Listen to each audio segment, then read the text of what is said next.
Day 8 of the criminal trial against Sean Combs. We heard a few more hours of testimony from the federal agent who helped search Mr. Combs' home on Star Island in September. There was one part of the home, this was up in Mr. Combs' bedroom. They found 25 bottles of baby oil, 31 bottles of Astroglide. You won't believe the drama playing out in a packed New York courtroom right now. The music mogul once crowned king of bad boy, Sean Diddy Combs, is fighting for his legacy as prosecutors unveil a web of racketeering and sex-trafficking allegations that could shatter everything he built. Cameras aren't allowed inside, so let's pull you straight into the electrifying testimony that rocked the room just before lunch on Day 8 of this explosive trial. Picture it. Jurors leaning forward, reporters furiously scribbling, and every rustle echoing through the gallery as Homeland Security Investigations Special Agent in Charge Gerard Gannon retook the stand. Gannon isn't just any investigator. He led the March 2024 raid on Diddy's Miami Beach mansion, and today he's laying out every sensational detail like evidence in a crime drama. First, Gannon walked the panel through a series of high-resolution photos splashed across courtroom screens. Up popped an unmistakable S-toy, alongside a pair of crimson stilettos that practically glowed under the lights, both pulled from the main bedroom closet. Gannon's calm narration made the images even more shocking. We cataloged about 18 additional platform heels and 3 cell phones hidden in that same space, he declared, and you could feel the tension rise. But that was just the opening act. Gannon directed the jurors' gaze to cardboard boxes packed tight with personal lubricants, 25 bottles of baby oil and 31 bottles of slick gel, all stashed mere inches from those sky-high shoes. More than one juror exchanged a wide-eyed glance, the sheer volume sparking whispered theories about exactly what went on behind closed doors. Then came a revelation that froze the air. Nestled beside that footwear trove were upper and lower receivers of AR-15 sets. Components prosecutors say can be quickly converted into fully functioning rifles. The idea of high-powered weapon parts sharing a closet with red heels and baby oil painted a picture so surreal that you could almost hear jaws hitting the floor. And yes, there were drugs. Lots of them. Investigators cracked open a Gucci bag tucked away on an upper shelf and uncovered rainbow-colored pills, loose white powder, and a crystal rock-like substance glinting in the evidence tray. Lab tests later confirmed cocaine and ketamine, with traces of MDMA and alprazolam sprinkled into the mix, adding a dangerous chemical twist to the already volatile narrative. To underscore the potential threat, Gannon dramatically raised an evidence pouch stuffed with bullets taken from a loaded .45 caliber handgun seized inside what he called a guard shack on the property. One juror reflexively stiffened, the moment reminding everyone that this case isn't just celebrity gossip, it's a probe into alleged violence and control. After that adrenaline rush, the prosecution pivoted to a different kind of expert, introducing board-certified clinical and forensic psychologist Dr. Dawn Hughes. We also heard from Dr. Dawn Hughes, a forensic psychologist. During her testimony, Mr. Combs sent several notes to his attorney. Dr. Hughes testified that victims stay in abusive relationships for several reasons. She said it's very common. No victim wants to be abused. They could have a financial motivation to stay. They could also have a trauma bond. There are a bit more supporters in court today, close family friends of Mr. Combs and his 2 sons, and I believe his sister. She walked to the stand with measured steps and reminded the jury she hadn't interviewed any victims or witnesses. She's here as a blind expert, translating patterns of abuse into plain language we can all understand. Hughes began with a startling truth that shattered popular myths. It's exceedingly common for victims to remain with their abusers, she said, explaining that perpetrators don't rely solely on punches and bruises. They weave a net of threats, affection, and financial chokeholds that makes escape feel impossible. Each word landed like a hammer, revealing why money, fame, or glamorous surroundings don't always open a door to freedom.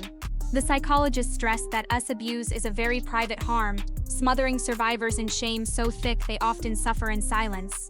Facing that humiliation, many victims self-medicate. They reach for alcohol or pills to dull pain that won't stop, Hughes noted, and a hush fell over the jury as they connected those words to the narcotics found in Diddy's closet. She also unpacked the concept of a trauma bond, the twisted emotional glue that keeps someone returning to the very person who hurt them. Abusers mix cruelty with caretaking, she said, jolting victims between fear and warmth until counterfeit love feels like the only safe place. That push-pull dynamic can stretch for years, making every attempt to leave feel like stepping off a cliff without a parachute. Resources matter, Hughes emphasized. When an alleged abuser controls bank accounts, housing, even a cell phone plan, a survivor can look into the future and see nothing but locked doors. Without cash, support networks, or a secure location, the odds of successfully breaking free plummet, and Hughes hammered that point with clinical precision. Next, she hit the timeline myth. Many victims wait months or years before they tell anyone, she testified, insisting that delayed reports aren't proof of a lie but rather a predictable response to terror and stigma. She said survivors often minimize what happened, blur dates, or forget exact counts because trauma scrambles memory, yet the overall pattern remains heartbreakingly clear. The court also learned about Hughes's heavyweight resume. She served as an expert witness in blockbuster cases. The Amber Heard vs. Johnny Depp defamation showdown, the convictions of Next Event guru Keith Raniere, and the federal trial of singer R. Kelly. For her meticulous insights, she earned $600 an hour and $6,000 for every full day on the stand, a price tag that underscores how crucial her testimony can be. However, Judge Annalisa Torres imposed strict boundaries. Hughes may not discuss coercive control, nor may she comment on the credibility of Diddy's accusers. She must stick to general education about trauma. That ruling ensures the jury alone decides which witnesses to believe, keeping the psychologist's focus on behavior patterns rather than verdict-swinging judgments. So, how did we get here? Prosecutors allege that for more than a decade, Combs surrounded himself with a tight inner circle who handled everything from artist contracts to late-night parties that allegedly doubled as recruitment grounds for his secret criminal network. The indictment traces bank transfers, private jet logs, and text messages, arguing they form a trail pointing straight to the mogul's door, and every breadcrumb will soon be paraded in front of these 12 jurors. Defense attorneys paint a very different picture. They insist the Miami raid was an overreach, a media stunt designed to smear a hip-hop icon during negotiations for his latest business merger. They've hinted they'll challenge the warrant's scope, attack the chain of custody for the seized evidence, and call industry insiders who will swear the extravagant lifestyle on display was nothing more than theatrics common in the entertainment world. Meanwhile, the public fallout is growing louder by the hour. Social media timelines are split between die-hard fans who refuse to believe any wrongdoing and survivors' advocates who argue the case exposes a culture of silence that shields powerful men. Hashtags demanding justice rack up millions of views, and every new court filing triggers live-stream debates dissecting each sentence, proof that this trial has moved far beyond tabloid chatter and into a global conversation about power and consent. Legal experts lining up on cable news warn that the photos alone won't secure a conviction. Prosecutors must weave them into a narrative of intent and exploitation. They need cooperating witnesses who can link those stilettos, oils, and weapons to specific acts of coercion. And that quest is already underway.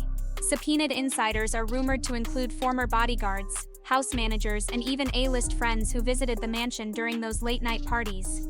On the flip side, the defense will likely spotlight any inconsistencies, dates that don't match, memories that wobble, and digital records that might contradict a witness's emotional testimony.